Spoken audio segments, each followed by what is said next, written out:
ರಾಜ್ಯ ರಾಜಕಾರಣ ಅದರಲ್ಲೂ ನೇರವಾಗಿ ಡಿ ಕೆ ಶಿವಕುಮಾರ್ ಅವರ ಸಂಪುಟದ ಸರ್ಕಸ್ನಲ್ಲಿ ಏನೆಲ್ಲ ಆಗ್ತಾ ಇದೆ ಅನ್ನೋದರ ಬೆಳವಣಿಗೆ ಕೆಳಗಡೆ ಗಮನ ಕೊಡ್ತಾ ಹೋಗೋಣ. ಇದೀಗ ರಾಜಕಾರಣದಲ್ಲಿ ಮತ್ತೊಮ್ಮೆ ಈ ಪ್ರಾಮಿಸ್ ಅನ್ನ ಅಂದ್ರೆ ಕೊಟ್ಟ ಮಾತನ್ನ ನೆನಪಿಸುವ ಪ್ರಕ್ರಿಯೆ ಪ್ರಾರಂಭವಾಗಿದೆ.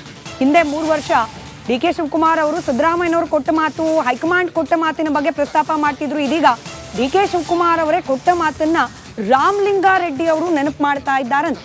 ಸುರ್ಜೇವಾಲಾ ಅವರನ್ನ ಭೇಟಿಯಾದ್ರು ರಾಮಲಿಂಗಾರೆಡ್ಡಿ ಅವರು ಮಾತುಕತೆಯನ್ನ ನಡೆಸಿದ್ದಾರೆ ಅಂತ ಹೇಳಲಾಗ್ತಾ ಇದೆ. ಅಲ್ಲಿ ಸುರ್ಜೇವಾಲಾ ಅವ್ರಿಗೂ ಕೂಡ ಡಿ ಕೆ ಶಿವಕುಮಾರ್ ಅವರು ಕೊಟ್ಟಿದ್ದ ಪ್ರಾಮಿಸ್ ಬಗ್ಗೆ ನೆನಪು ಮಾಡಿದ್ದಾರಂತೆ. ಇನ್ನು ಸುರ್ಜೇವಾಲಾ ಅವರ ಭೇಟಿ ರಾಮಲಿಂಗಾರೆಡ್ಡಿ ಅವರು ಮಾಡ್ತಾ ಇದ್ದ ಹಾಗೆ ಮುಖ್ಯಮಂತ್ರಿಗಳು ಕೂಡ ಸ್ಥಳಕ್ಕೆ ದೌಡಾಯಿಸಿದ್ದಾರೆ. ಸದ್ಯಕ್ಕೆ ಇವರನ್ನ ಕನ್ವಿನ್ಸ್ ಮಾಡೋದು ಹೇಗೆ, ಕನ್ವಿನ್ಸ್ ಮಾಡಿದ ನಂತರದಲ್ಲಿ ಪರ್ಯಾಯವಾಗಿ ರಾಮಲಿಂಗಾರೆಡ್ಡಿ ಅವರಿಗೆ ಕೊಡಬೇಕಾಗಿರೋ ಖಾತೆ ಏನು, ಬದಲಾವಣೆ ಮಾಡಬೇಕಾ ಬೇಡವಾ, ಈ ನಿಟ್ಟಿನ ಚರ್ಚೆ ನಡೀತಾ ಇದೆ. ಬೆಂಗಳೂರಿನ ಹೋಟೆಲ್ ಒಂದರಲ್ಲಿ ಸುರ್ಜೇವಾಲಾ ಅವರ ಜೊತೆಯಲ್ಲಿ ರಾಮಲಿಂಗಾರೆಡ್ಡಿ ಅವರು ಚರ್ಚೆ ಮಾಡಿದ್ದಾರೆ. ಅದಾದ ನಂತರ ಇದೀಗ ಡಿ ಕೆ ಶಿವಕುಮಾರ್ ಅವರು ಕೂಡ ಆಗಮಿಸಿ ಚರ್ಚೆ ಮಾಡ್ತಾ ಇದ್ದಾರೆ. ರಾಮಲಿಂಗಾರೆಡ್ಡಿ ಅವರ ಬೇಡಿಕೆಯನ್ನ ಹಾಗಾದ್ರೆ ಒಪ್ಪುತ್ತಾ ಸರ್ಕಾರ, ಕಾಂಗ್ರೆಸ್ನ ಹೈಕಮಾಂಡ್ ಕಾದ್ ನೋಡಬೇಕಾಗಿದೆ.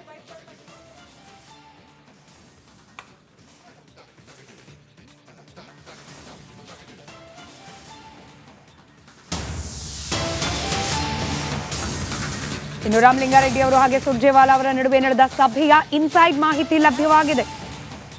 ನಾನು ಇಂಥದ್ದೇ ಖಾತೆ ಕೊಡಿ ಅಂತ ಹೇಳಿ ಕೇಳದವನಲ್ಲ, ನನಗೆ ಪ್ರಾಮಿಸ್ ಮಾಡಿದ್ರು, ಹಂಗಾಗಿ ನಾನು ಕೇಳ್ತಿದ್ದೀನಿ, ಇದು ನನ್ನ ಆತ್ಮಗೌರವದ ಪ್ರಶ್ನೆ ಅಂತ ಹೇಳಿ ಸುರ್ಜೇವಾಲಾ ಅವ್ರ ಮುಂದೆ ರಾಮಲಿಂಗಾರೆಡ್ಡಿ ಸ್ಪಷ್ಟಪಡಿಸಿದ್ದಾರಂತೆ.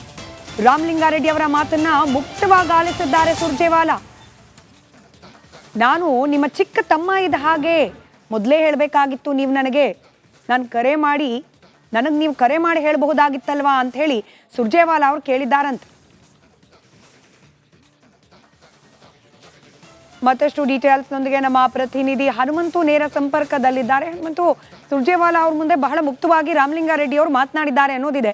ಆಯ್ತು, ಈಗ ಮಾತುಕತೆ ಏನೋ ನಡೆಸ್ತಿದ್ದಾರೆ, ರಿಸಲ್ಟ್ ಏನು ಅಂತ, ಖಾತೆ ಹಂಚಿಕೆ ಆಗಿ ಹೋಗಿದೆ, ಬದಲಾವಣೆ ಮಾಡಿದ್ರೆ ಬೇರೆಯವರು ಇದ್ದಾರೆ ವೇಟಿಂಗ್ ಲಿಸ್ಟ್ ನಲ್ಲಿ, ಅವರಿಂದನೂ ಡಿಮ್ಯಾಂಡ್ ಪ್ರಾರಂಭ ಆಗಬಹುದು. ಹಿಂಗಾಗಿ ಮಾತುಕತೆಯ ಫಲ, ರಿಸಲ್ಟ್ ಏನಾಗಬಹುದು ಅಂತ?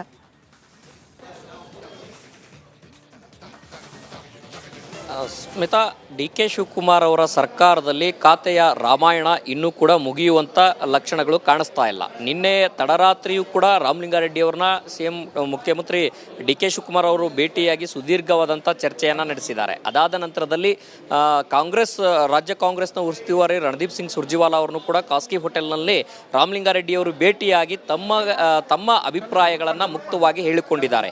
ಅದರಲ್ಲಿ ಪ್ರಮುಖವಾಗಿ ಅವರು ಪ್ರಸ್ತಾಪ ಮಾಡಿದ್ದೇನೆಂತಂದು ಹೇಳಿದ್ರೆ, ನಾನು ಕಾಂಗ್ರೆಸ್ನ ಹಿರಿಯ, ಅದರ ಜೊತೆಗೆ ಬೆಂಗಳೂರಿನ ರಾಜಕಾರಣದಲ್ಲಿ ಹಿಡಿತವನ್ನು ಹೊಂದಿರುವಂಥದ್ದು, ಅದರ ಜೊತೆಗೆ ಇಲ್ಲಿ ನಾನು ಮೊದಲಿಂದನೂ ಕೂಡ ಯಾವುದೇ ರೀತಿಯ ಖಾತೆಯನ್ನು ಕೇಳಿಲ್ಲ. ಸಿದ್ದರಾಮಯ್ಯನವರ ಸರ್ಕಾರದ ಸಂದರ್ಭದಲ್ಲೂ ಕೂಡ ಬೆಂಗಳೂರಿನ ಅಭಿವೃದ್ಧಿ ಖಾತೆ ಸಿಗುತ್ತೆ ಅನ್ನುವಂಥ ನಿರೀಕ್ಷೆ ಇತ್ತು, ಆ ಸಂದರ್ಭದಲ್ಲೂ ಕೂಡ ಆಗಲಿಲ್ಲ. ಆಗ ಸ್ವತಃ ಡಿ ಕೆ ಶಿವಕುಮಾರ್ ಅವರು ಮತ್ತು ಡಿ ಕೆ ಸುರೇಶ್ ಅವರು ಕೂಡ ಭೇಟಿಯಾಗಿ ಮಾತನ್ನು ಕೊಟ್ಟಿದ್ರು.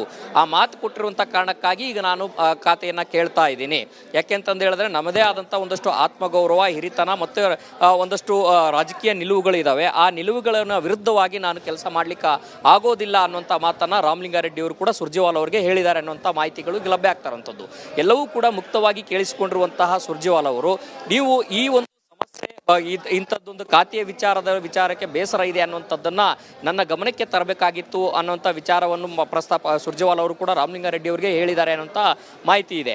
ಆದರೆ ಎಲ್ಲವೂ ಇದಾದ ನಂತರದಲ್ಲಿ ಸುರ್ಜೇವಾಲಾ ಅವ್ರನ್ನ ಮುಖ್ಯಮಂತ್ರಿ ಡಿ ಕೆ ಶಿವಕುಮಾರ್ ಅವರು ಖಾಸಗಿ ಹೋಟೆಲ್ನಲ್ಲಿ ಮತ್ತೆ ಭೇಟಿಯಾಗಿ ಈ ಖಾತೆ ವಿಚಾರಕ್ಕೆ ಒಂದಷ್ಟು ಚರ್ಚೆಯನ್ನ ನಡೆಸಿದ್ದಾರೆ. ಬಹುತೇಕ ನಿನ್ನೆಯಿಂದನೂ ಕೂಡ ಮಾತುಕತೆಯ ಹಂತದಲ್ಲಿ ಒಂದು ಸಂಧಾನ ಸಭೆ ಜೊತೆಗೆ ಮಾತುಕತೆ ನಡೀತಾ ಇದೆ. ಅಂತಿಮವಾಗಿ ಫಲಿತಾಂಶ ಏನು ಅಂತ ಪ್ರಶ್ನೆ ಬಂದಾಗ ಇನ್ನೂ ಕೂಡ ರಾಮಲಿಂಗಾರೆಡ್ಡಿ ಅವರು ಆ ಖಾತೆಯನ್ನು ಬಿಟ್ಟು ಬೇರೆ ಯಾವ ಕೂಡ ಬೇಡ